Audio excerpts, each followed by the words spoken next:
You started without me?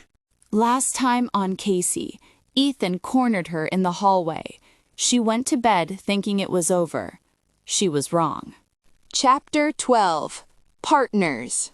What if the biggest mistake of your life wasn't something you did, but something you deliberately avoided?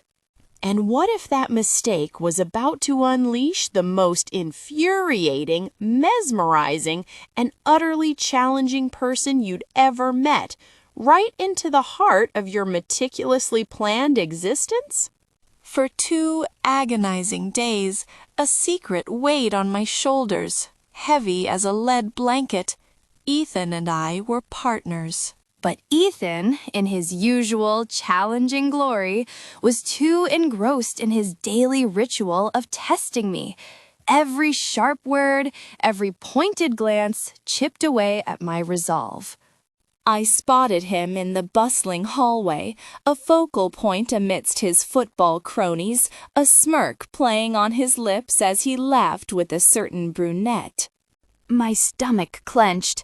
Facing him there, under the intense scrutiny of his entourage, felt too daunting.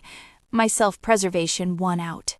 This frustrating pattern played out in our other shared classes, even math, where Damien, one of Ethan's slightly less prominent friends, was also present, oblivious to the developing tension.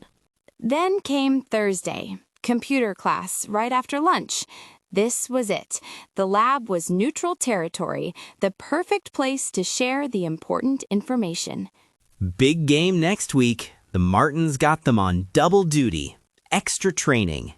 I could practically hear Miss Green's weary acknowledgement. My silence, my persistent evasion, was a part of this mess. Tomorrow was Friday. The deadline for procrastination had officially expired. That night, the quiet hum of my room became my sanctuary. My notebook lay open, filled with sketches, my fingers flying across the pages. Then, a sharp beep. My phone, resting innocently beside me on the bed, vibrated. Unknown number. My heart leaped into my throat. The message flashed on the screen, freezing me. When were you planning to tell me about the project, Cochonu? My breath hitched. Cochonu, that distinctive nickname, reserved for one person and one person only, Ethan. Before I could process the shock, another beep, another message, cutting deeper. Or were you planning to do it alone to get all the credit? Panic ignited. My carefully constructed calm shattered. I started pacing, feeling restricted and anxious. Every fiber of my being screamed nervous. Ethan. Of course it's me, Casey. How did you get my number? I have my sources. So are you going to answer me?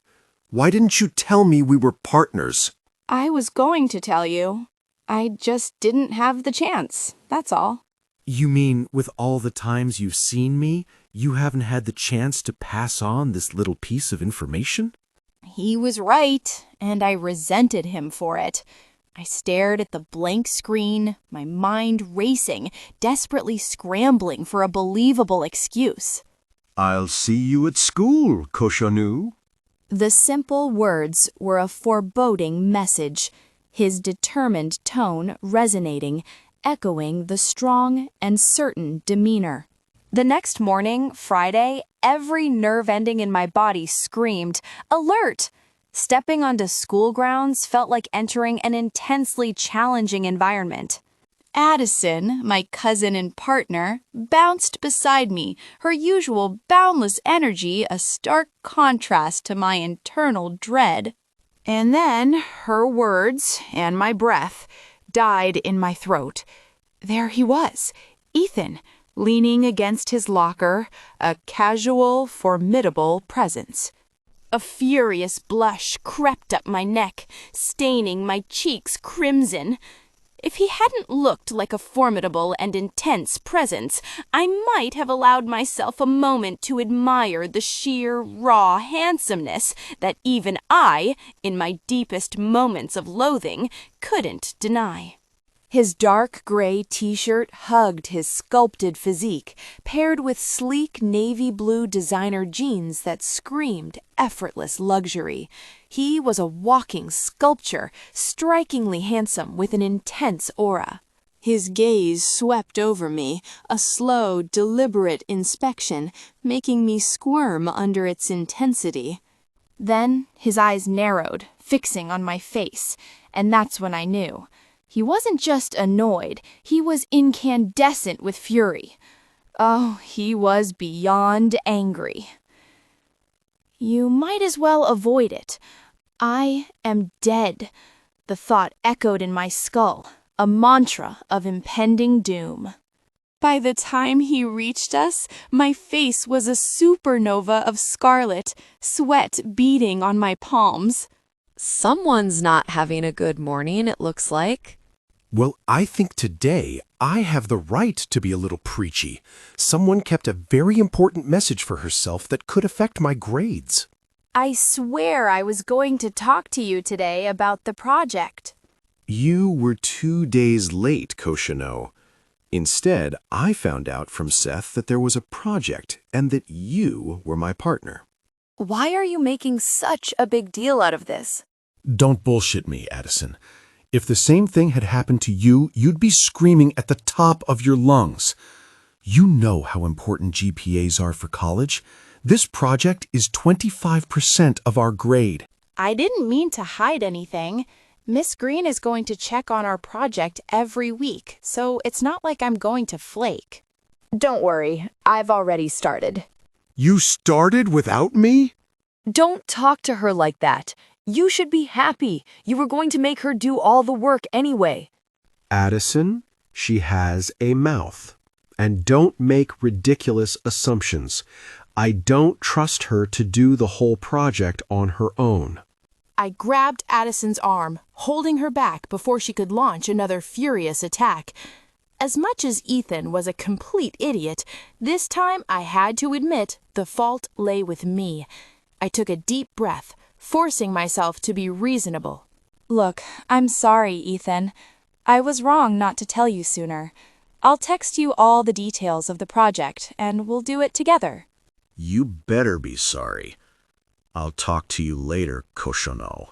He cast a quick, evaluating glance at Addison, a silent warning, before he turned and stormed away, his powerful strides carrying him quickly down the hallway.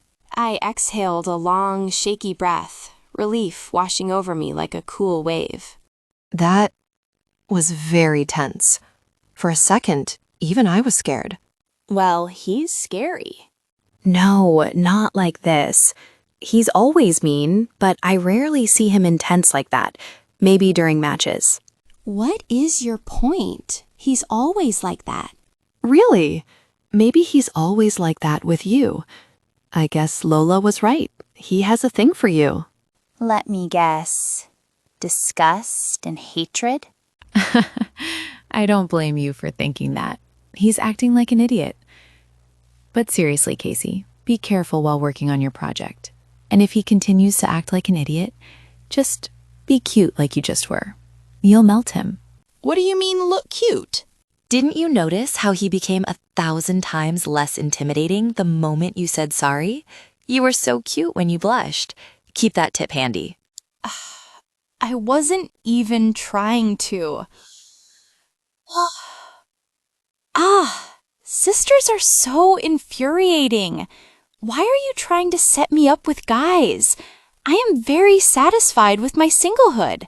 Oh, Casey, it's my duty as a sister to keep an eye out for potential suitors. And don't worry, I'll always set you up with Damien.